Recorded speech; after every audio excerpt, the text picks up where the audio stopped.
Hello students, good morning.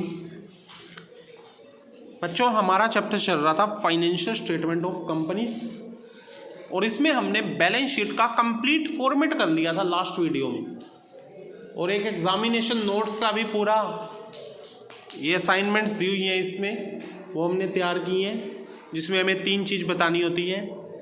आपको exam में क्या मिलेगा?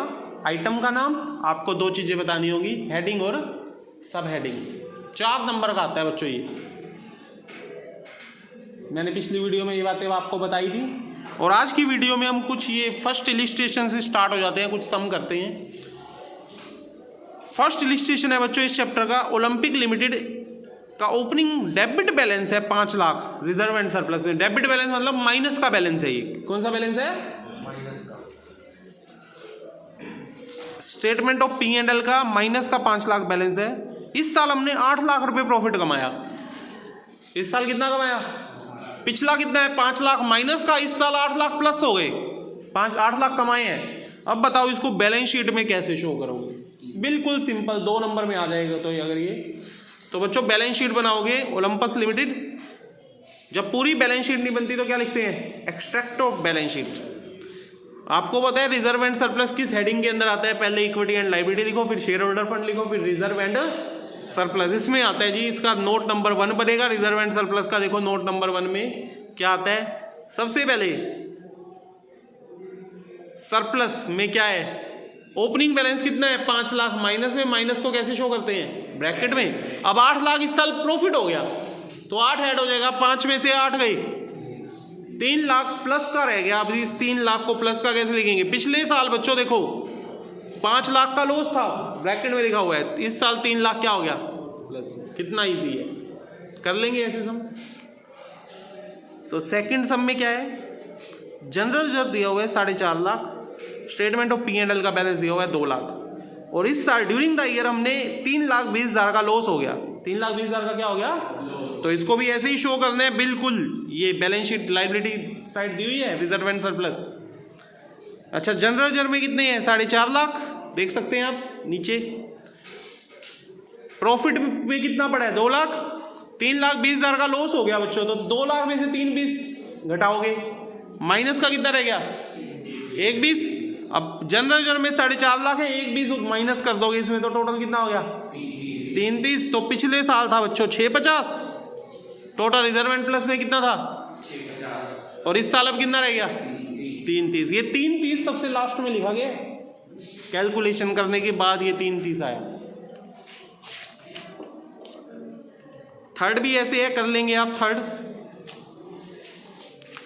एक बच्चों ये है money received against share warrant. इसकी डेफिनेशन पिछली वीडियो में हमने नहीं की थी, आज कर लेते हैं। इस शेयर वारंट क्या होता है? ये बच्चों कहाँ आता है? मैं आपको एक बार फिर से बता दूं। ये हम जब हमने ये बैलेंस शीट का फॉर्मेट किया था,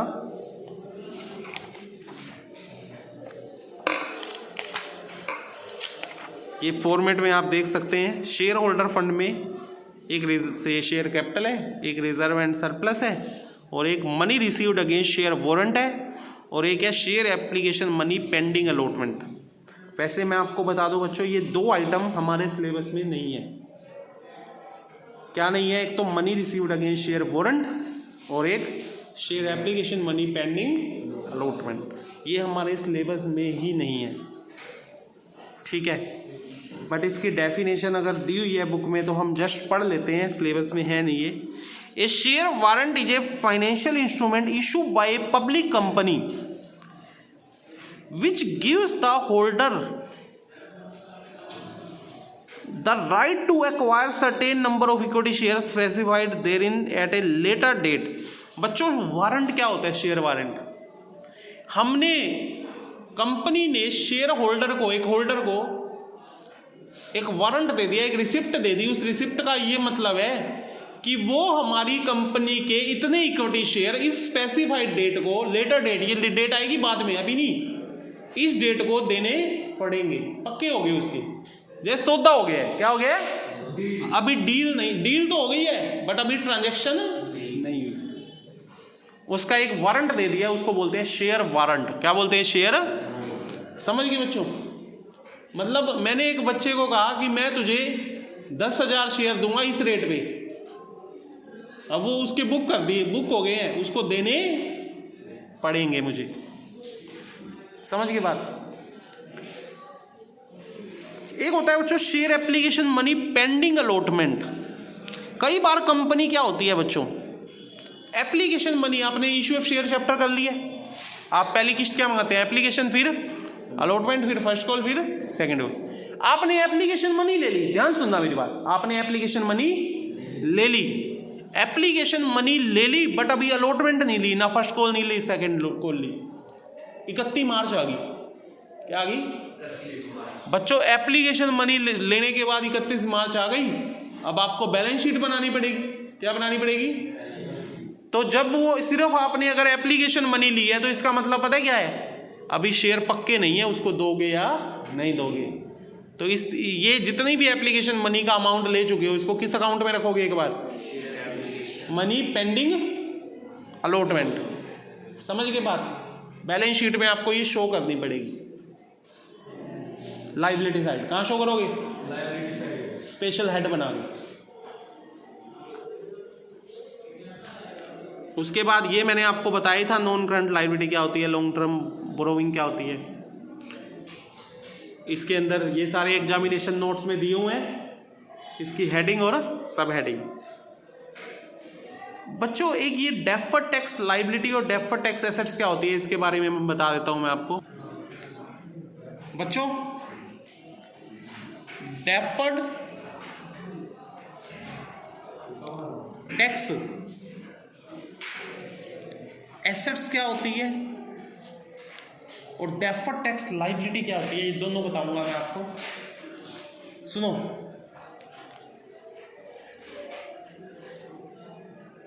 एक होता है टैक्सेबल प्रॉफिट। कौन सा प्रॉफिट होता है? Taxable profit. वो प्रॉफिट जिसपे हमें टैक्स देना है। मान लो हमारा जो टैक्सेबल प्रॉफिट है वो है 8 लाख। कितना है? 8 लाख। और एक होता है बच्चों रियल प्रॉफिट। इस साल मैंने कमाया पता है कितना है? 6 लाख। जो ये फाइनेंशियल ईयर है, इस साल मैंने 6 लाख रुपए कमाए, बट मैंने टैक्स पता है कितने पे भर दिया? 8 लाख। और टैक्स रेट है 30%। कितना टैक्स भरा?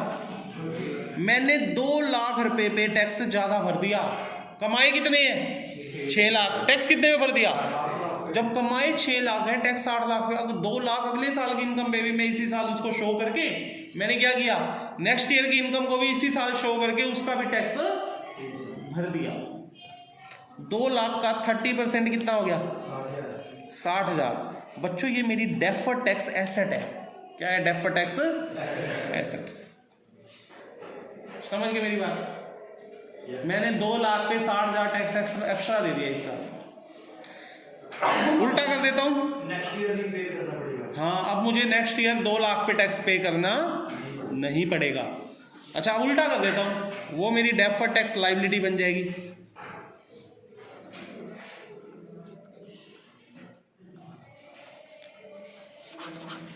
क्या किया मैंने? सुनो, मैंने कमाए तो है बच्चों इस साल 8 लाख। मेरे प्रॉफिट कितने हैं इस साल? 8 लाख के हैं, रियल प्रॉफिट है। बट मैंने टैक्स पता कितने पे भरे? 6 लाख पे। कमाए तो है 8 लाख रुपए, पर इस साल मैंने अपनी इनकम कितनी दिखाई है? 6 लाख। क्या होता है, बिल अगले साल में काट देते हैं कई बार हम, या पहले काट देते हैं। हम ऐसे कर सकते हैं, अकाउंटेंट हमारे को बोल देते हैं कि इस साल इनकम कम दिखा दे, अगले साल ज़्यादा दिखा दे, अगले साल कम दिखा दे, इस साल ज़्यादा दिखा दे। ठीक है, जो माल बेच के हम प्रॉफिट कमाते हैं वो इनकम आगे पीछे कम कर देते हैं, बिल लेट डेट के काट देते हैं, पहले काट देते हैं, हो जाता है ऐसा।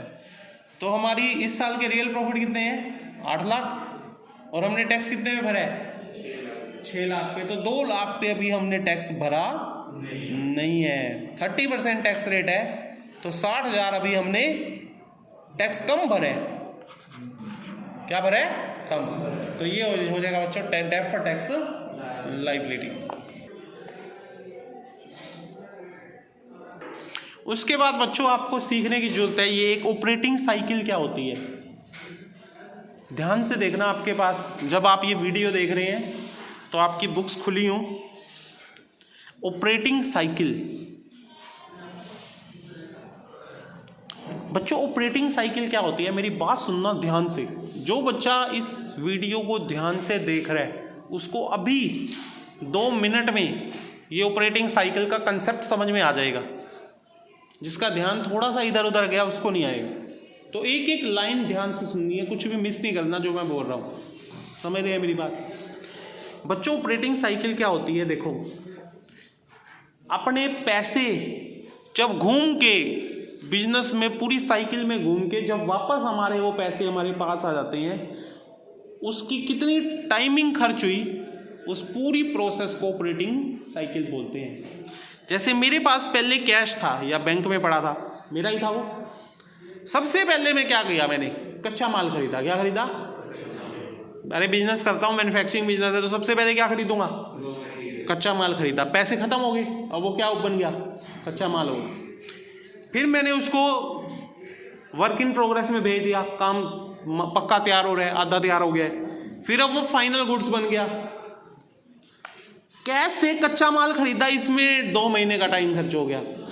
उससे फिर वर्क इन प्रोग्रेस में गया, उसमें कितना टाइम खर्च हो गया? 1.5 महीना। फिर वो फाइनल गुड्स बन के तैयार हो गया, उसमें कितना टाइम खर्च हो गया?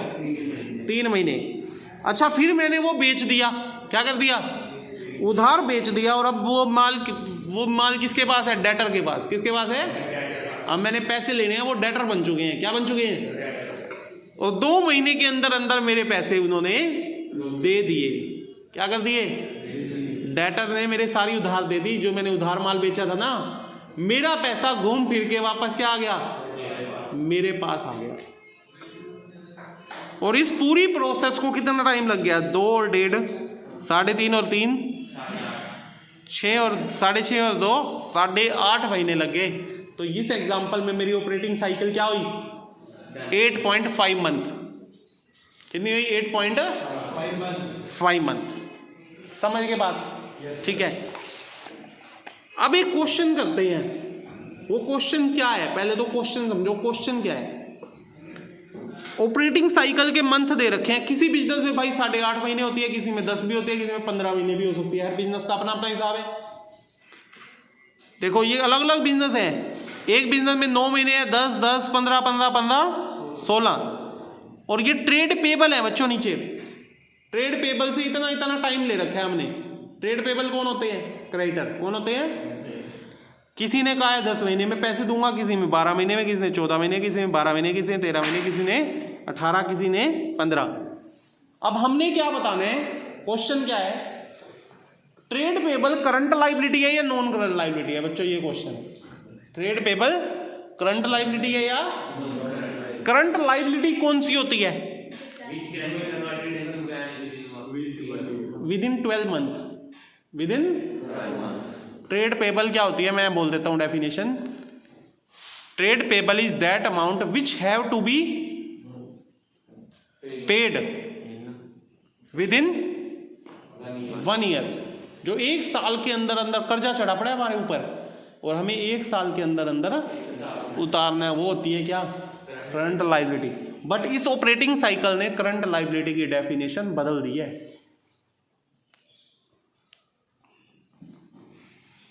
क्या बदल दी है? कहता है अगर ऑपरेटिंग साइकिल ट्रेड पेबल से ज्यादा महीने की है और ट्रेड पेबल कम महीने के हैं। मान लो मेरे ट्रेड पेबल है 14 महीने के। कितने महीने के हैं? 14 महीने के। बट ऑपरेटिंग साइकिल 15 महीने की है। ऑपरेटिंग साइकिल कितने महीने की है? तो वो 14 महीने भी करंट लायबिलिटी है, वो नॉन करंट लायबिलिटी नहीं है। समझ में आ गई बात? वैसे तो अगर मैं सिंपल बात बोलूं, 14 महीने के लिए ट्रेड पेबल है तो वो करंट मानोगे? Non current? Non current. क्यों? आपको 12 महीने वाली डेफिनेशन +1 से सिखाई जा रही है। बट 14 महीने वाली भी होती है ट्रेड पेबल करंट लायबिलिटी। कब? जब ऑपरेटिंग साइकिल उससे भी क्या हो? ज्यादा हो। तो अब ये पढ़ते हैं। पहले में बताओ बच्चों, ऑपरेटिंग साइकिल 9 महीने है, ट्रेड पेबल 10 महीने। ये करंट लायबिलिटी है नॉन करंट? करंट। बच्चों 12 महीने से कम है तो करंट ही है। अगर 12 महीने से कम है तो करंट ही है, ऑपरेटिंग साइकिल की तरफ देखने की भी जरूरत नहीं होती। हाँ, अगर 12 महीने से ऊपर पहुंच जाते हैं ट्रेड पेबल, फिर ऑपरेटिंग साइकिल की तरफ देखो, उससे कम है तो क्या है? करंट है, और उससे ज्यादा है तो क्या है? Non current. अब दूसरे पे आओ, ऑपरेटिंग साइकिल 10 है बट ट्रेड पेबल 12 है तो बताओ करंट। तीसरे पे आओ, तीसरे पे बच्चों नॉन करंट है। ऑपरेटिंग साइकिल तो कितनी है? 10, और ट्रेड पेबल क्या है? 14। 14 महीने वाले क्या होते हैं? Non current. अगली बताओ, करंट है। पांचवी बताओ, 15 13 करंट। क्यों करंट? 13 महीने है, 13 महीने वाली तो क्या होती है? नॉन करंट होती है। फिर आपने करंट क्यों बोला? ऑपरेटिंग साइकिल उससे बड़ी है, तो अब ये भी करंट है। मेन यहां सीख रहे हो आप 5वें पॉइंट में। अच्छा, छठे में नॉन करंट। नॉन करंट क्यों? 18 महीने तो है बट ऑपरेटिंग साइकिल छोटी है। 7वें में करंट है। क्यों 15 महीने है, करंट क्यों है? ऑपरेटिंग साइकिल क्या है? बड़ी है। तो बच्चों समझ में आ गई, ये बताना था। तो इस वीडियो में हम ऑपरेटिंग साइकिल तक ही समझेंगे अच्छी तरह, ठीक है। और बच्चों ये आपने हेडिंग सब हेडिंग आपने एग्जामिनेशन नोट्स में पढ़ी ली है। देखो ऐसे आएगा एग्जाम में। 5th इलिस्ट्रेशन देख रहे हैं, सारी क्या दी हुई है? आइटम्स दी हुई है। क्या दी हुई है? और हमें हेडिंग और सब हेडिंग बतानी है। ये आप पढ़ कहाँ से सकते हैं अच्छी तरह? ये आपको उस दिन भी बताया था, एग्जामिनेशन नोट्स दिया हुआ है। ये पूरा पेज नंबर है 1.25, उसके अंदर एग्जामिनेशन नोट्स दिया हुआ है 1.25 पेज के अंदर। इसमें ये जो कैपिटल लेटर में और डार्क है, ये तो क्या है? हेडिंग। लॉन्ग टर्म बोरोविंग लिखा हुआ है, ये क्या है? सब हेडिंग। और जो इसके अंदर है वो क्या है? आइटम। क्या है? आइटम। अब मुझे एक आइटम बतानी है जी, आइटम दी हुई है पेपर में, और मुझे हेडिंग और सब हेडिंग बतानी है। ये मैं कोई एसेट में से देता हूं। मान लो पेपर में आ गया इन्वेस्टमेंट इन इक्विटी शेयर, इसकी हेडिंग और सब हेडिंग बताओ, तो क्या बताओगे? हेडिंग तो है जी क्या? नॉन करंट एसेट, और सब हेडिंग क्या है? Non current investment. 1 नंबर ऐसे आएगा। 4 नंबर में आएंगी ये। आइटम का नाम दिया हुआ है और क्या बताओ? हेडिंग। और ये आपको पूरा एग्जामिनेशन नोट्स लर्न करना पड़ता है बच्चों। मैंने पिछले बार ये होमवर्क दिया था, इस बार फिर इस वीडियो में बोल रहा हूँ कि ये आपको अच्छी तरीके से लर्न होना चाहिए, ठीक है बच्चों। Thank you students.